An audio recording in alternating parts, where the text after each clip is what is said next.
کتنے لوگ تھے جو ہمارے ساتھ چلتے ہوتے تھے. آپ ذرا اپنے ذہن پہ زور دیں.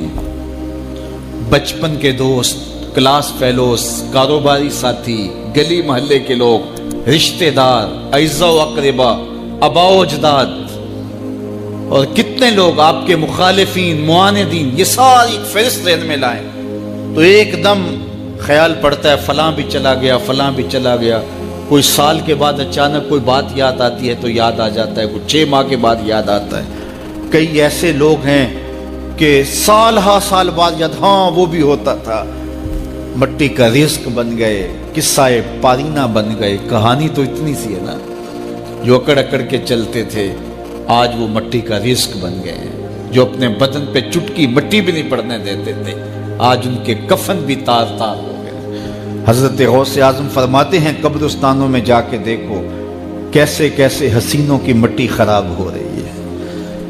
اللہ اکبر. بدن خاک میں مل گئے، ہڈیاں چور چور ہو گئی، ریزہ ریزہ ہو گئی. قبروں کے نشان بھی مٹ گئے، کتبے بھی ٹوٹ گئے. مٹ گیا مشتاق دل سے رنگے یاد رفتگاں. پھول مہنگے ہو گئے، قبریں پرانی ہو گئی. کون کسی کو یاد کرتا ہے؟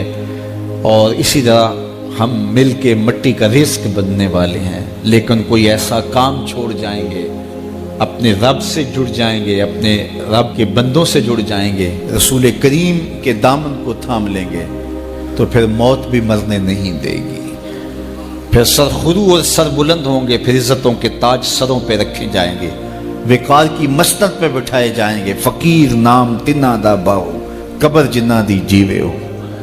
پھر قبروں پہ بھی چراغاں ہوگا جب ہم ان سے جڑ جائیں گے. تو یہ مختصر زندگی کی تمام تر لطافتوں کے حصول کے ساتھ گزرنی چاہیے. کتنے نوجوان ہیں جنہوں نے اپنی توبہ کو مؤخر کیا تھا بڑھاپے کے لیے اور آج قبرستانوں میں دفن ہیں. آپ جا کے قبرستانوں میں دیکھیں، وہ سوچتے تھے کہ ابھی تو جوانی ہے، جوانی سے لطف اندوز ہو لیں، بڑھاپے میں توبہ کر لیں گے.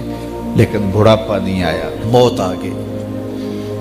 موت تو برحق ہے، یہ تو آ کے رہنی ہے، لیکن بڑھاپا لازمی نہیں ہے کہ ضروری آئے. حضرت امام غزالی نے ایک بڑی خوبصورت بات لکھی. فرماتے ہیں معاشرے میں نظر دوڑا کے دیکھو، زیادہ بچے ہیں، زیادہ جوان ہیں یا زیادہ بوڑھے ہیں؟ تو کہا آپ کو بچے زیادہ ملیں گے. ہر گھر میں دیکھ لیجئے، بچے زیادہ ہوں گے، جوان ان سے کم ہوں گے، بوڑھے ان سے کم ہوں گے. تو اگر بوڑھے تھوڑے ہیں، جوان زیادہ ہیں، تو غزالی فرماتے ہیں پھر بات سیدھی سیدھی ہے، بڑھاپے تک کوئی کوئی پہنچتا ہے، زیادہ جوانی میں چلے جاتے ہیں. اور کہا کہ اگر جوانوں سے بچے بھی زیادہ ہیں تو پھر اس کا مطلب ہی سیدھا سیدھا ہے کہ جوانی تک سارے نہیں پہنچتے، بہت بچپن میں چلے جاتے ہیں. غرہ کس پہ، ناز کس پہ، غرور کس پہ، تکبر کس پہ؟ تو یہ مختصر زندگی جو اللہ کی امانت ہے، اس کو اللہ کے نام پہ گزارو. جو بیت گئی وہ بیت گئی، وہ تو منہا ہو گئی زندگی سے. وہ مجھے رات سے کچھ لوگ میسج بھیج رہے ہیں، آپ کا پیدائش کا دن ہے، مبارک ہو، اللہ سب کو جزا دے.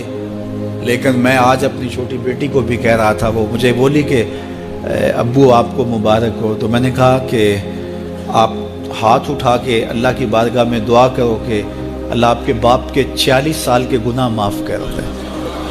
یہ تو زندگی گزر گئی ہے، 46 سال میرے ہاتھ سے نکل گئے ہیں. میں الٹا بھی لٹک جاؤں تو یہ میرے ہاتھ نہیں آ سکتے. اگر میں نے اچھے گزارے ہیں تو مجھے مبارک ہو اگر قبول ہو گئے ہیں، اور اگر اچھے نہیں گزرے تو مجھے توبہ کرنی چاہیے. زندگی کی کوتاہیوں سے توبہ کرنی چاہیے. ہم سمجھتے ہیں ہم بڑے ہو رہے ہیں، حقیقت میں ہم چھوٹے ہو رہے ہیں. ہم اپنی زندگی کے اہداف طے کریں، زندگی کے مقاصد طے کریں. ساری زندگی اس کے گرد سفر کرنی چاہیے. کئی لوگ ساری زندگی گزار دیتے ہیں، ان کو ساری زندگی راستہ نہیں ملتا کہ جانا کدھر ہے. وہ کیوں؟ وَأَضَلُّ السَّبِيلَ. اللہ فرماتا وہ بھٹکے ہوئے مسافر ہوتے ہیں. اللہ سے راستہ مانگو، آہستہ چلو لیکن منزل کا تعین کر کے بڑھو. بڑھتے رہو، منزل تمہارا استقبال کرے گی. آج مشکل ہے تو کل آسانیاں ہوں گی. تو یہ زندگی تیزی کے ساتھ کٹ رہی ہے. لمحہ لمحہ میں اور آپ موت کے قریب ہو رہے ہیں. قبل اس سے کہ وہ وقت آئے کوئی حجت باقی نہ رہے، مجھے اور آپ کو اپنی آخرت کی تیاری کی کوشش کرنی